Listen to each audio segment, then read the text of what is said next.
Exercice 6 de la séquence 5 sur les racines. Simplifie les expressions suivantes.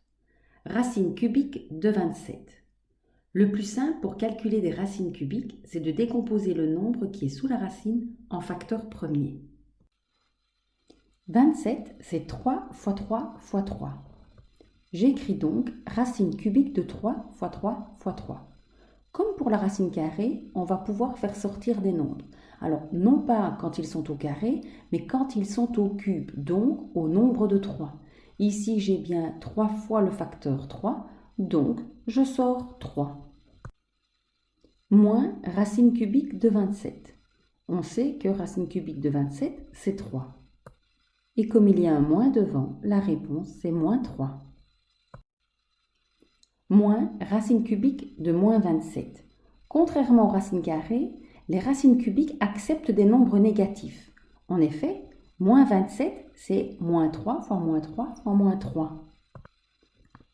Comme j'ai 3 fois le facteur moins 3, je peux donc sortir 1 moins 3. Attention, il y avait déjà le moins devant.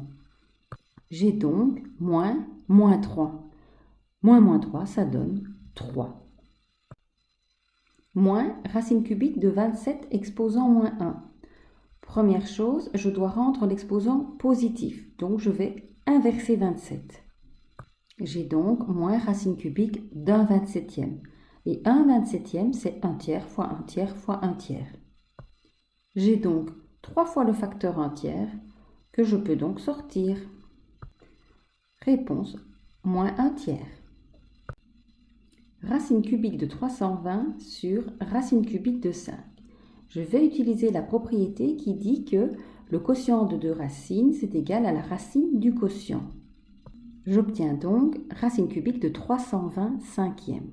Première chose à faire, étant donné que j'ai une fraction, c'est de simplifier. Et 320 divisé par 5, ça me donne 64. Maintenant, si je décompose 64 en facteur premier, j'obtiens racine cubique de 6 fois le facteur 2. Je peux maintenant faire des groupes de 3. J'en ai 2, donc je peux sortir 2 fois 2. Et 2 fois 2, ça fait 4. Racine cubique de moins 108. Parce que c'est une racine cubique, on accepte les nombres négatifs. Donc si c'est un nombre négatif, on peut déjà recopier le signe moins qui sera devant notre réponse. Maintenant, je décompose 108 en facteur premier. J'obtiens moins racine cubique de 2 fois 2 fois 3 fois 3 fois 3. Étant donné que j'ai 3 facteurs de 3, je peux donc en sortir 1. Et dans ma racine, il me reste 2 fois 2, donc 4.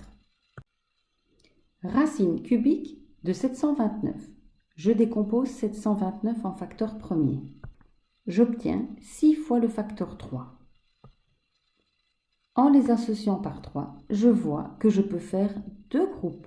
Donc ma réponse, 3 fois 3, qui donne 9. Racine cubique de 125 exposant moins 1. Je rends mon exposant positif en inversant 125. J'obtiens racine cubique de 1 125e. 1 125e, je sais que c'est 1 cinquième fois 1 cinquième fois 1 cinquième. Ma réponse est donc 1 cinquième.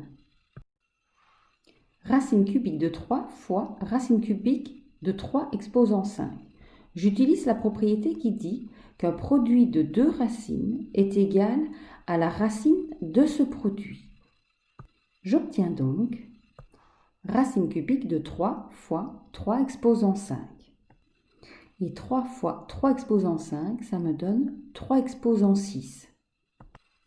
Cela signifie que j'ai 6 fois le facteur 3. Et donc, je peux faire deux groupes de facteur 3. Ma réponse sera 3 fois 3. Donc 9. Racine cubique de 2 sur racine cubique de 160. Je commence par mettre tout sous la même racine. Je peux dès lors simplifier 2 160e en 1 80e. Je décompose à présent 80 en facteur premier.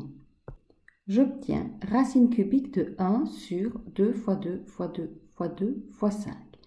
je vois que je peux faire un groupement de 3 facteurs de 2. Comme ils sont au dénominateur, je les sors au dénominateur également. Dans ma racine au dénominateur, il me reste 2 fois 5, donc 10. Au numérateur, je peux écrire racine cubique de 1, mais racine cubique de 1, ça donne 1. Donc, 1 sur 2 fois racine cubique de 10. Racine cubique de 16 fois racine cubique de 32. Je décompose et je vois que 16, c'est 2 exposant 4. Et 32, c'est 2 exposant 5. Au total, j'ai une racine cubique avec un 2 exposant 9. Si j'ai 9 facteurs de 2, ça veut dire que je peux faire 3 paquets. Donc, ma réponse sera 2 fois 2 fois 2, qui donne 8. Racine cubique de 3 exposant 6 plus racine cubique de 3 au cube. Attention, il s'agit ici d'une addition, donc pas question d'inventer une propriété. On doit calculer les deux racines indépendamment l'une de l'autre. Dans la première, si j'ai 6 facteurs de 3, ça veut dire que je peux faire 2 groupes, donc 3 fois 3. Dans le deuxième, j'ai 3 facteurs, donc je peux en sortir un, donc 3. 3 fois 3 me donne 9, et 9 plus 3, 12. Racine cubique de 216. Je décompose 216. Je vois que j'ai 3 facteurs de 2 et 3 facteurs de 3. J'obtiens donc 2 fois 3, 6. Racine cubique de 7 au carré fois racine cubique de 7 exposant 7. Si je mets tout sous la même racine, j'obtiens racine cubique de 7 exposant 9. Comme j'ai 9 facteurs de 7, je peux faire 3 groupes, donc 7 au cube. Et 7 au cube me donne 343. Racine cubique de 3 sur racine cubique de 3 exposant 4. Tout d'abord, je mets tout sous la même racine. J'obtiens racine cubique de 3 sur 3 exposant 4. Je peux simplifier ma fraction. J'obtiens racine cubique de 1 sur 3 au cube. La puissance au dénominateur vous dérange peut-être, mais si vous la calculez, ça donne racine cubique de 1/27e. Et ça fait 1 tiers.